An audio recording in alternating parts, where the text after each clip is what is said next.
Before we begin, viewer discretion is strongly advised. The following is for educational and entertainment purposes only. This is the verbatim federal courtroom testimony of the Sean Diddy Combs trial as reported by Inner City Press. The moment finally arrived. After months of speculation, court documents, and mounting public pressure, Sean Jay-Z Carter stepped into the courtroom, not as a mogul, not as an icon, but as a man defending himself against disturbing allegations and as a defendant for Diddy. With Diddy's world unraveling and freak-off parties now a part of sworn testimonies, Jay-Z was dragged into the storm by association. His name was attached to rooms he denied entering, events he claimed never happened, and victims he insists he never met. But how would he defend himself in front of the jury, the media, and the culture? What would he say when the whole world was watching? This is the moment Jay-Z testified. The courtroom had just settled after a long morning of legal back and forths. The prosecution was preparing to reintroduce evidence linked to Cassie Ventura's testimony. Diddy's lawyers shuffled papers, half bored and overly confident. That's when the doors opened, not quietly, not with warning, but deliberately. The way you walk into a room knowing the truth is finally about to catch up with the people who've been trying to outrun it. Jay-Z entered wearing a midnight navy suit, tailored so sharply it might as well have been armor. He didn't look left, he didn't nod. No entourage, no Beyonce, no Rock Nation team. Just him,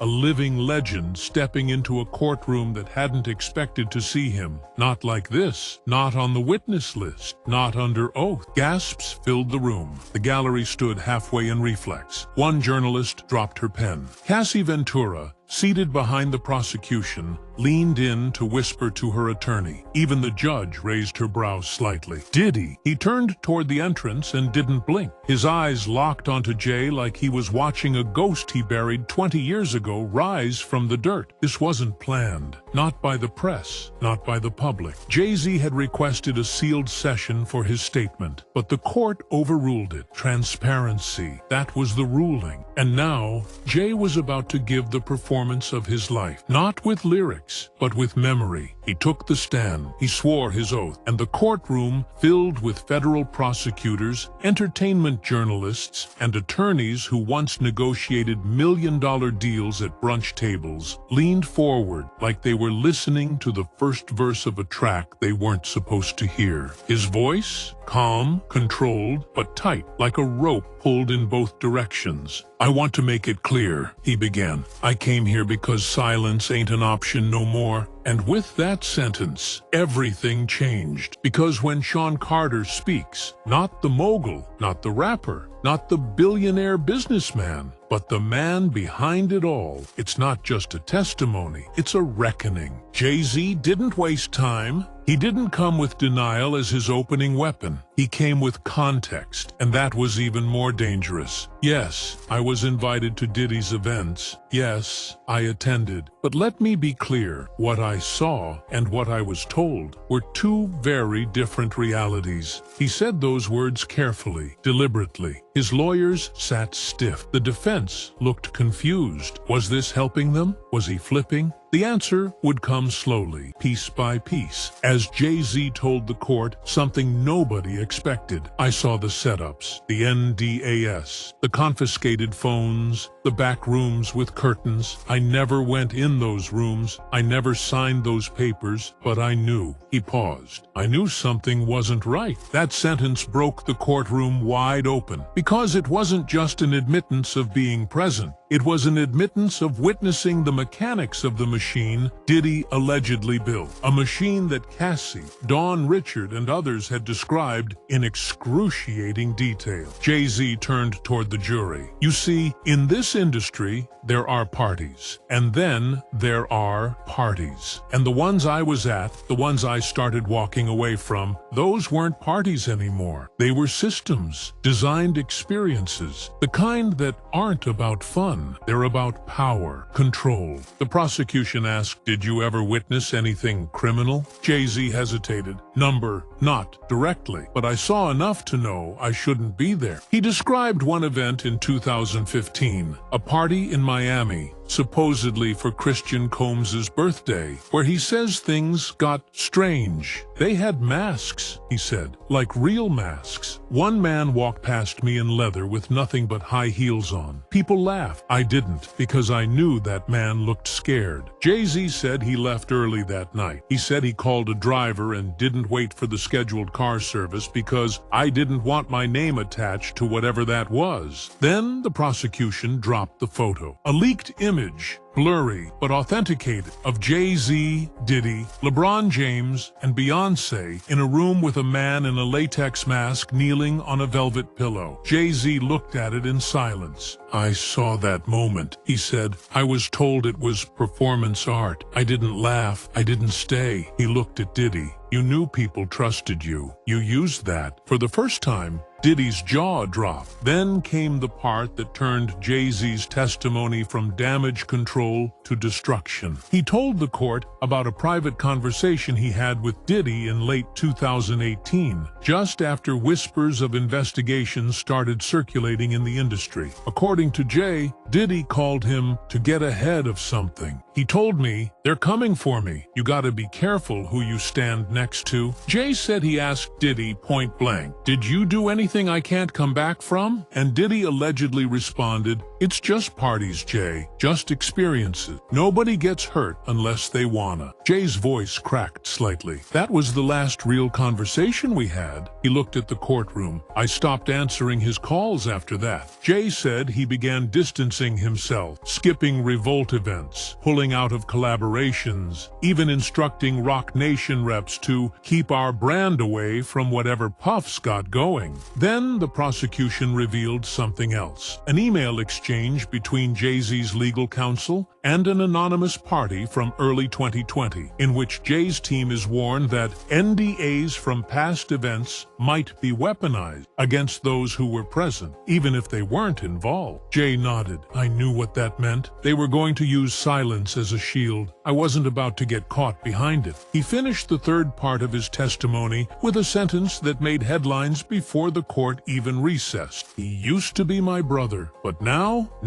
I see who he really was, and who I almost became by standing too close." The room was silent, and the fallout just beginning. As Jay-Z sat forward in the witness chair, his hands folded, his voice came out strong, but undeniably emotional. The courtroom had already been rattled by the allegations and rumors circling the trial, but now the weight shifted. Jay-Z wasn't just here as a celebrity being dragged into another scandal. He was a husband, a father, and a man defending everything he had built. "I need to speak about my family," he began, looking directly at the jury, "because when my name gets dragged, so does theirs." The room was silent. Jurors leaned in. Reporters stopped typing. Even Diddy, who had been scribbling notes on his legal pad for most of the morning, looked up. Jay-Z described the toll the accusations had taken on Beyoncé and their children. "Blue Ivy's old enough to read headlines now," he said. "She came to me asking what a freak-off was. That's not something a father should have to explain." He described how, after the initial lawsuit named him,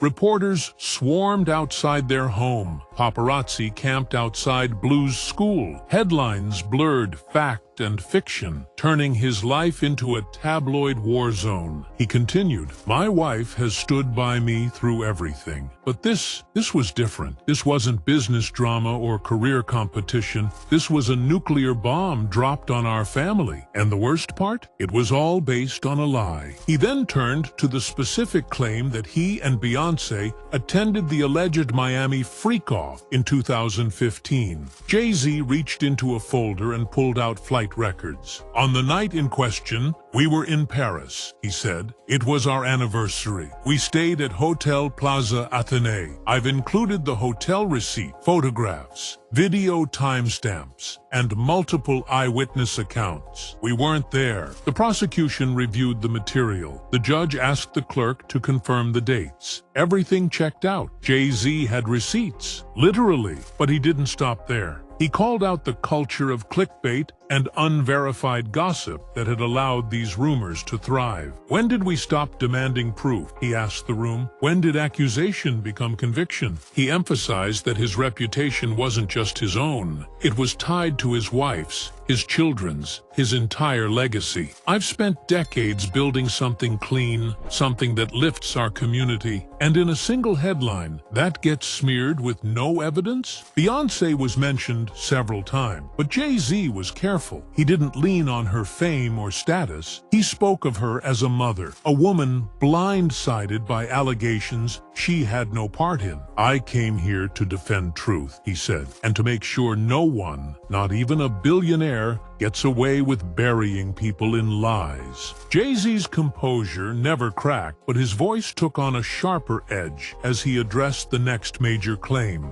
the infamous Miami party, hosted at Gloria and Emilio Estefan's mansion, where he was allegedly seen by multiple witnesses during Diddy's alleged freak-off event. I want to be very clear, Jay-Z began. I have never, in my entire life, attended a party at Gloria Estefan's house. Not in Miami, not anywhere. He unfolded several documents, a timeline of his activities from that week, supported by security detail logs, transportation manifests, and charity event programs. He walked the court through every hour of the date in question. On the night of the alleged party, I was in Los Angeles. I was attending a charity dinner hosted by the Sean Carter Foundation at the Peterson Automotive Museum, he said. Here's my speech transcript. Here's the guest list. Here's a photograph with the mayor. The evidence was irrefutable. The court clerk displayed a screen showing the security log of the museum, which captured Jay-Z's entrance and exit down to the minute. But the part that hit hardest wasn't the proof. It was the breakdown of how these rumors got started. Jay-Z called out the vague phrasing in lawsuits and the power of innuendo. You don't need a lie to be loud, he said. You just need it to be repeated. He explained that his name had been attached to these rumors not because of any witness, but because of a pattern of him attending Diddy's events in the past. That's what this has come to? I once went to a brunch, so now I'm complicit in everything this man's accused of? He told the jury that the media narrative had spun wildly out of control. They printed that I was seen in a place I've never been, and that one sentence turned into dozens of articles, thousands of tweets, and irreparable damage. Jay-Z's team submitted a report showing how many news outlets had repeated the same false claim. Not one reached out for comment. Not one tried to verify. As the judge acknowledged the validity of the records, Jay-Z looked toward the prosecution and said plainly, if you're going to drag a man into a trial this big, you better have more than gossip and guesses. The final stretch of Jay-Z's testimony took a darker, surreal turn as he addressed the ocean of conspiracy theories that had swirled since Diddy's downfall began. He shook his head, glanced at the jury, and said, I've been called a lot of things in this industry, but Illuminati puppet, master manipulator, murderer by association, that's a new one. He acknowledged the internet frenzy, how TikTok accounts had posted deep dives connecting him to everyone, from Harvey Weinstein to R. Kelly to Jeffrey Epstein. They say where there's smoke, there's fire, he said. But sometimes the smoke is just fog machines and YouTube edits. Jay-Z brought up specific accusations that he was involved in Aaliyah's death, that he helped orchestrate the deaths of Michael Jackson and Tupac, that he paid off people to stay silent about Diddy's freak-offs. Not one of these has been backed by a single shred of evidence, he said, but they get repeated because it sells. He then took out a printed Reddit thread, one with thousands of upvotes speculating about his supposed inner circle with Beyoncé and Diddy. He held it up. This is what passes for journalism now? Jay-Z explained how the theories had begun affecting real people. I've had family members get followed, business partners backing out, even death threats, because someone on the internet connected dots that don't exist. But then he did something unexpected. He admitted that silence may have made it worse. I didn't speak up sooner because I thought the truth would be obvious, but maybe I underestimated how fast lies travel when they come with good production value and ominous music. He ended his statement by saying,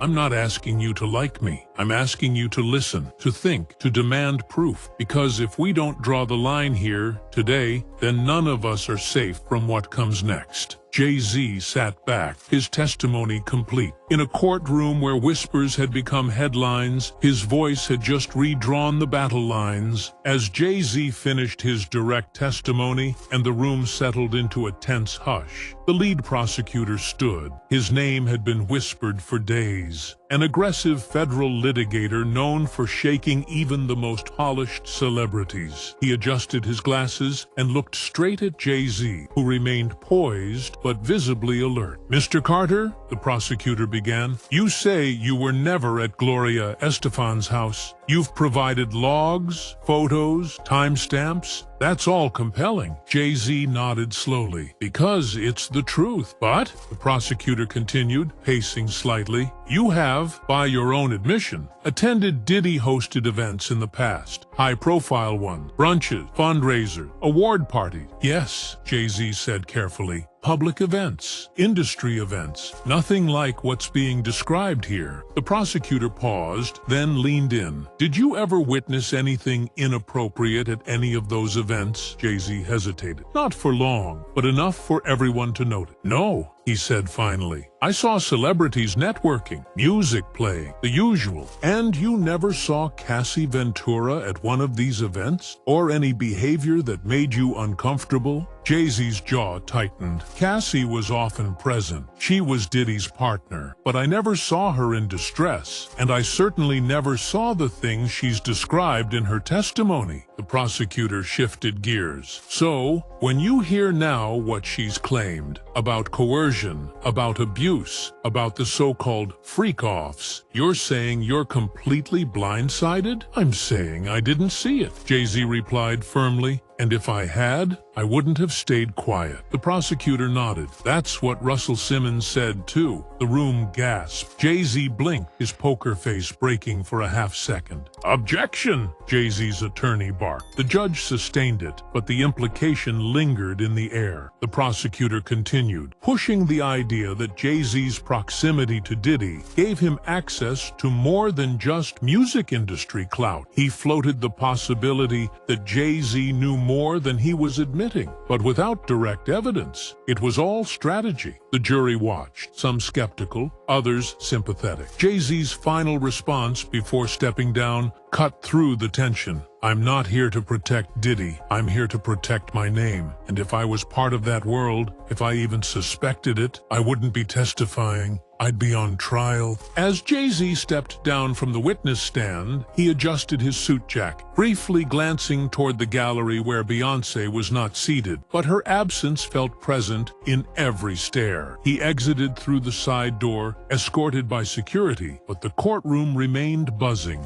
Murmurs, head shakes, and gasps, some in disbelief, others in vindication. Reporters in the gallery exchanged frantic texts and notes. Social media was already erupting. Headlines flashed, "Jay-Z breaks silence under oath." "Jay-Z versus prosecution." "Jay-Z defends Beyoncé and family from Diddy ties." There was no waiting for a verdict. The internet had already rendered one. But inside the room, something more complicated was unfolding. The jury remained unreadable. Juror 4, a middle-aged black woman in a beige pantsuit, scribbled steadily in her notepad. Juror 9, a young man with a military haircut, stared at the empty witness chair long after Jay-Z had left it. And the alternate juror, he bit his pen cap in silence, eyebrows furrowed. One spectator, a former bad boy intern, was caught by the sketch artist wiping tears from her eyes. She told a reporter during recess, "He talked like he didn't know, but we saw him at those events. Maybe he didn't see what we saw, or maybe he just looked away." Cassie Ventura remained stone-faced, seated at her attorney's table. She didn't react during Jay-Z's testimony, but when his voice cracked mentioning Blue Ivy, she briefly looked up, not with empathy, more like a question. Was he protecting his family or protecting himself? Even Diddy, stoic throughout much of the trial, showed signs of twitching. He tapped his pen faster. His eyes scanned the room. Jay-Z's denials had hit him too, not as a betrayal, but as a signal. The ship was sinking, and everyone was trying to find a lifeboat. The judge called a short recess, and as the room emptied into the hallway, voices clashed. Some were Team Jay-Z. He showed receipts. He came clean. What more do you want? Others weren't buying it. He's just saving face. He's been part of the system forever. And in the middle stood the truth. Nobody really knew, but everybody had an opinion. Back at Rock Nation headquarters, the mood was tense. Jay-Z's team had released no official statement post-testimony. His attorney, Alex Spiro, offered only a brief quote outside the courthouse. "Mr. Carter testified truthfully and courageously. We stand by his integrity." But the world wasn't waiting for legal summaries. Within 12 hours, every major outlet, from TMZ to the New York Times, had dissected his testimony. Some praised his transparency. Others called it calculated damage control. Beyoncé's name trended globally for 36 hours straight. Her publicist declined to comment. Fans were divided, some fiercely defending her,